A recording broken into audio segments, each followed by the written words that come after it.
جہاں محبت ہونی چاہیے. ہاں عشق, وہ عاشق کی بات کر رہا تھا میں, تو میں نے اس کو سمجھایا کہ بھائی اب کیا کرو, یہاں سے تعلق ختم. تو پتہ ہے کیا کہتا, رونے لگا, کہہ رہے حضرت میں نہیں تعلق ختم کر سکتا, مجھے اس سے سچی محبت ہے,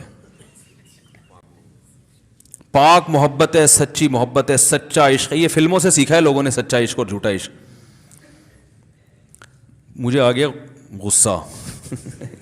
بھائی اب تک تو جو بات کر رہا تھا نا وہ ٹھیک کر رہا تھا, عشق ہو گیا, انسان ہے, ہر ایک سے ہو سکتا ہے. ویسے تو بے احتیاطی جو لوگ کرتے ہیں انہی کو زیادہ تر ہوتا ہے, چلو بے احتیاطی ہو گئی, لیکن چلو ایک جائز طریقہ اختیار کیا نا, کوئی حرام کاری کی طرف نہیں گیا. نکاح, تبھی میں کہتا ہوں بھائی جان کسی کو عشق ہوا کرے, اگر نکاح کی بات کرے تو اس کو ملامت نہ کرو. بیٹا ابا کے پاس آ رہا ہے, ابا مجھے وہ کالج میں لڑکی پسند آ گئی, مجھے عشق ہو گیا, میں شادی کرنا, ابا پڑا کر کے چماڑ لگا دیتے, وہ تجھے میں نے یہ عشق معاشقوں کے لیے بھیجا ہے وہاں پہ, اس لیے نہیں تھا, لیکن اب ہو گیا تو اس کا ایک جائز راستہ ہے نا جو اسلام نے بتایا ہے. تو ابا بلا وجہ غیرت کا مسئلہ بنا لیتے ہیں اس کو, ٹھیک ہے نا. تو بھائی ایک نمٹاؤ یار. بچی بعض دفعہ پاگل ہو جاتی ہے عشق میں, تو ابا وہ غیرت کا مسئلہ بنا کے کیوں بھائی یہ کیا ہو گیا. بھائی اگر ہو گئی ہے, پاگل نہیں بھی ہوئی تو پاگل ہونے سے پہلے اس کی شادی کر دو. عقل مند باپ یہ کرے گا, ٹھیک ہے نا. تو اپنے اولادوں کو, یہاں جو والدین بیٹھے, اتنی سہولت ان کو دیا کریں کہ اگر وہ کہیں شادی کرنا چاہتے ہیں تو وہ زبان سے اظہار کر سکیں. بے شک براہ راست کرتے ہوئے شرم آنی تو کسی پرچہ لکھ کے ابا کی تکیے کے نیچے لکھ دیں, ابا سیٹنگ چل رہی ہے. ٹھیک ہے نا. تو میں نہیں چاہتا میں گناہ کی طرف جاؤں, میری شادی کرا دو. اور نام نہ لکھو اپنا, ابا خود ہی, ابا کو سب کا پتا ہوتا ہے کہ وہ خود ہی پہچان جائیں گے. تو یہ جو بہت زیادہ سختی والدین کرتے ہیں نا اولاد پہ, اس سے بغاوت پھیلتی ہے, کیونکہ جائز حق تو اس کو دینا چاہیے نا بھائی.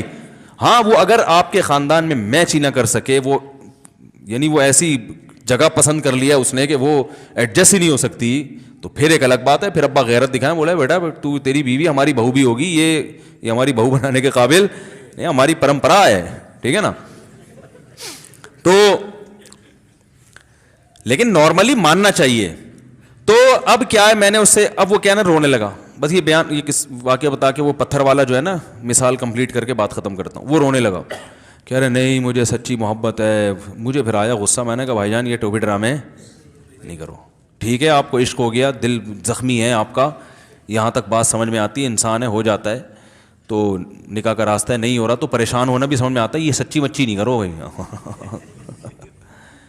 میں نے کہا اپنی ماں سے کیوں نہیں ایسی محبت آپ کو, ماں ناراض ہوتی ہے, کبھی بات چیت چھوڑ دے تو پھر ایسا رونا آیا کبھی؟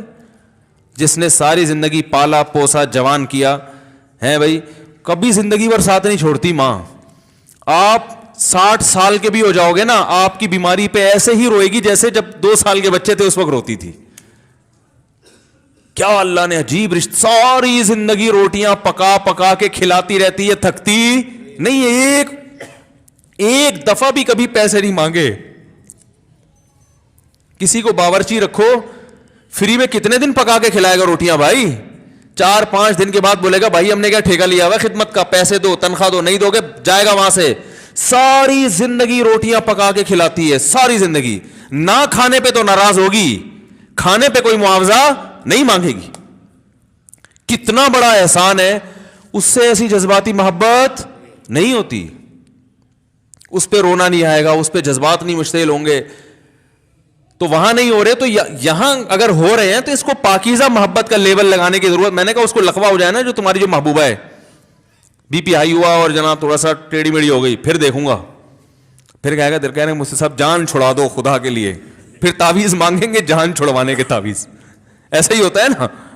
اور وہ بھی جو تم پہ اتنا لٹو ہو رہی ہے بھائی, وہ بھی صرف ایک ظاہری عشق ہے. ہاں بعض دفعہ حقیقی بھی ہوتا ہے, وہ اخلاق سے کسی کے متاثر ہو گئے, دینداری سے متاثر ہو گئے, وہ ایک الگ چیز ہے. لیکن زیادہ تر صرف شکلوں پہ مر رہے ہیں, شکلوں پہ. اخلاق وخلاق ایک طرف گئے ہوئے ہیں, دینداری اخلاق کو کوئی نہیں لفٹ کراتا آج کل, صرف شکل پہ. تبھی ان کو کسی اداکار سے کرا دو نا, فوراً بھاگ جائیں گے اس کی طرف.